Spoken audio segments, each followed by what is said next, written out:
terhindar dari COVID gitu ya, biar orang tua itu kerjanya nyaman ya. Lalu sekarang itu sistem surat menyurat ya, sekarang itu sistem surat menyurat di Jerman ini sekarang udah mulai pakai email ya. Dulunya masih kertas, masih dikirim pakai pos ya. Nah sekarang itu udah pakai email, selalu pakai email. Semuanya, selamat datang kembali ya di channelnya Keluarga Uni Internasional Jerman. Sama aku di sini Sri Metistopol Astarpeda. Para semuanya, semoga kalian dalam sehat ya teman-teman. Ya teman-teman, vlogku kali ini adalah vlog dari live aku yang hari Minggu itu ya, Minggu siang kemarin itu, yang mengenai persiapan dan perlengkapan sekolah anak dasar di Jerman di saat COVID-19 ya, atau di saat COVID-19.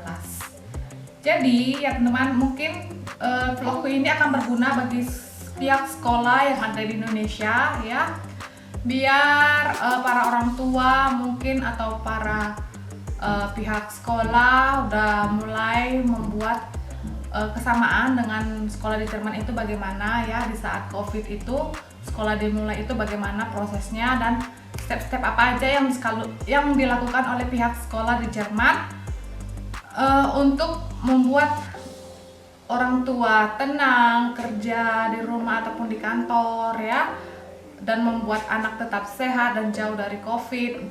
Bukan jauh sih, maksudnya mencegah COVID gitu ya teman.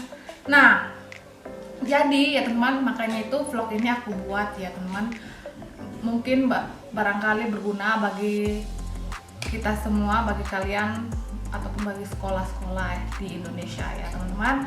Nah jadi di Jerman ini ya teman, setelah unlock tahun itu ya, itu siswa-siswi di sini, anak-anak SD di sini langsung masuk sekolah ya, dan mau itu sekolah dasar ataupun sekolah TK ya teman-teman.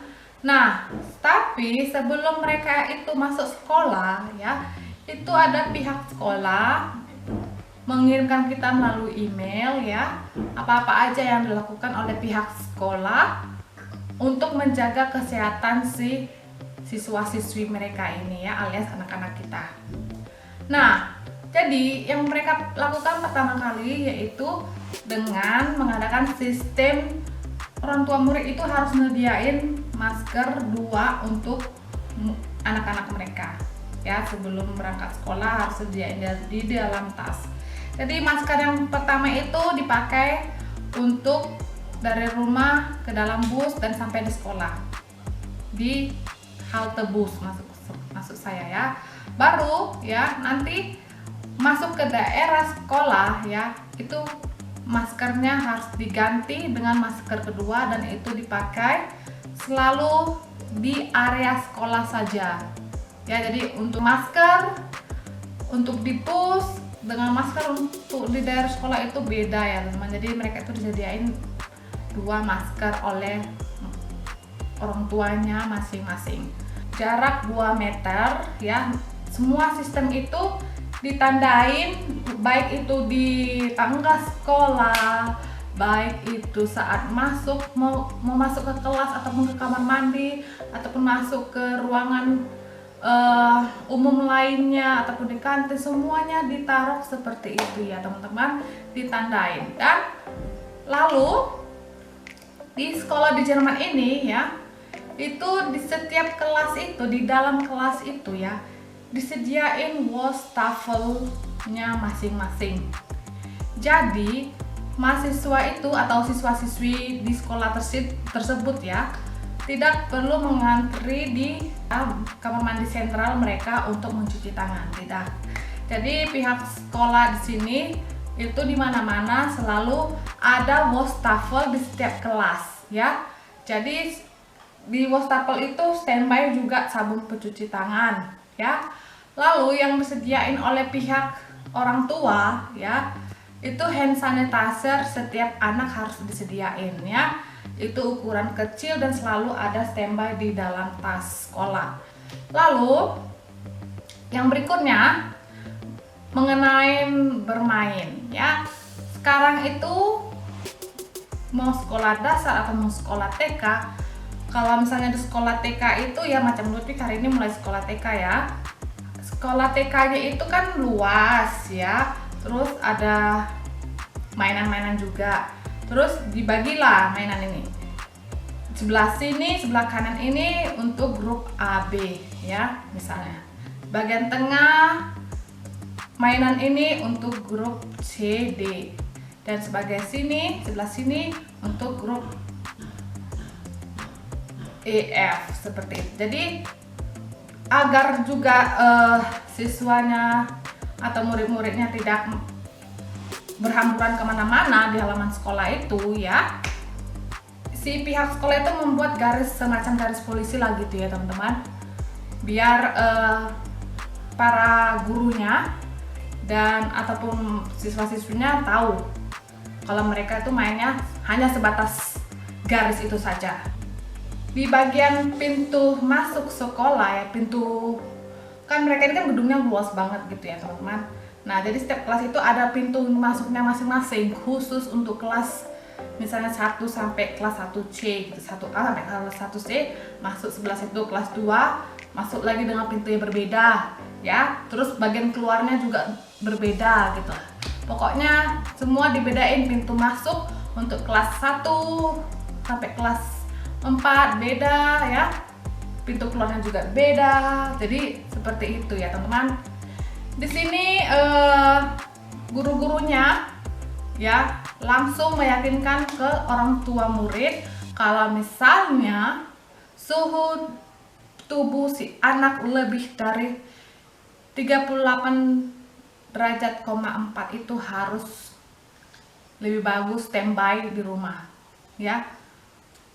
Kalau misalnya demam seperti itu, terus ada batuk, harus di sini ya, tetap di rumah, nggak boleh sekolah sampai dia sembuh gitu ya. Walaupun batuknya doang ya, harus tetap di rumah seperti itu.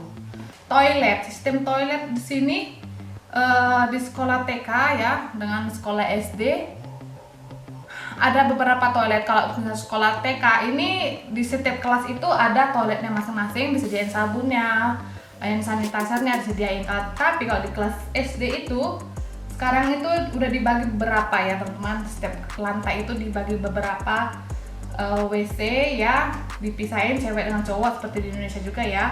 Lalu dikasih juga hand sanitizer. Pokoknya di mana-mana itu ada hand sanitizer, dan diusahain itu mereka taruh sebagai notice ya. Notice itu catatan kecil bahwasannya handrail tangga mereka itu lebih bagus nggak disentuh gitu loh, biar karena kan banyak anak-anak yang megang itu ya, biar safety aja, safetyin diri sendiri gitu loh. Nah, itulah dia teman-teman yang dilakukan oleh para guru ataupun para pihak sekolah untuk meyakinkan anak-anak si orang tua murid ini nyaman dan terhindar dari COVID gitu ya, biar orang tua itu kerjanya nyaman ya. Lalu sekarang itu sistem surat menyurat ya, sekarang itu sistem surat menyurat di Jerman ini sekarang udah mulai pakai email ya. Dulunya masih kertas, masih dikirim pakai pos ya. Nah, sekarang itu udah pakai email, selalu pakai email. Makanya di sini sewaktu kita baru masuk sekolah itu ya, baru daftar sekolah, kita tulis tuh nama email kita apa kalau ada. Dan rata-rata di sini orang Jerman pakai email sih teman-teman ya. Nggak pakai email, jarang sekali aku menemuin orang yang nggak punya email gitu ya teman-teman. Nah, itulah dia teman-teman yang persiapan pihak sekolah itu ya, agar siswa-siswi mereka itu terhindar dari COVID ya, ataupun mencegah COVID untuk terinfeksi ke anak siswa kita ya, anak murid-murid mereka gitu. Jadi teman-teman, itulah tadi yang garis besar pertama untuk persiapan anak sekolah, dan garis besar kedua itu untuk perlengkapan anak sekolah ya teman-teman. Nah, biasanya di Jerman ini ya teman-teman, 1 bulan sebelum anak sekolah masuk sekolah dasar ya, tahun pelajaran baru ya, biasanya ini setelah summer varian ya teman, setelah liburan musim panas, baru mereka ini masuk ke tahun pelajaran baru ya teman. Nah, jadi sebulan sebelum masuk sekolah dasar ya, sebelum mulai pelajaran baru, tahun pelajaran baru, si pihak sekolah ini mengundang kita, pihak orang tuanya, untuk briefing bersama dengan guru-guru biasanya seperti itu ya. Tahun lalu dikumpulin di satu aula, semua murid baru ya, kumpulin, baru kita tuh bicara-bicara apa aja yang harus disediain, terus apa-apa aja yang harus misalnya kalau mau makan siang anak-anaknya di sekolah itu bagaimana gitu ya, terus perkenalan dengan direkturnya, terus pokoknya tentang sistem sekolah gitu ya teman-teman, intinya seperti itu. Lalu tahun ini karena masih COVID-19 ya, itu kita dipisahin ya, jadi setiap kelas itu dibimbing oleh guru kelas masing-masing ya, orang tuanya ini briefing dengan guru kelas masing-masing. Jadi di briefing itu kita dikasih penyuluhan ya kepada orang tua muridnya oleh guru wali kelas ya. Nah, kita tuh dikasih beberapa kertas ya. Pertama kertas welcome ya, terus ada kertas namanya ini perlengkapan yang harus dibeli oleh orang tua murid ya. Dan ini banyak sekali yang mau dibeli itu, mulai dari kunci. Terus kunci itu seni ya, pelajaran seni apa aja harus dibeli ya. Dan terus tas sekolahnya juga ya harus sudah ditentuin pihak sekolah seperti apa gitu ya, ciri tas sekolah mereka, jangan terlalu berat dan harus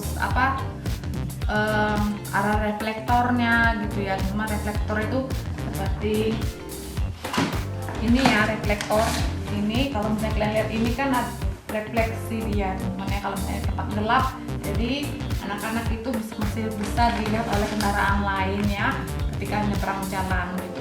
Karena di sini kan winter itu gelapnya lebih lama ya teman-teman, dan lebih cepat gelap juga gitu ya, di jam 3 sore itu udah mulai gelap ya. Nah, dan di sini ya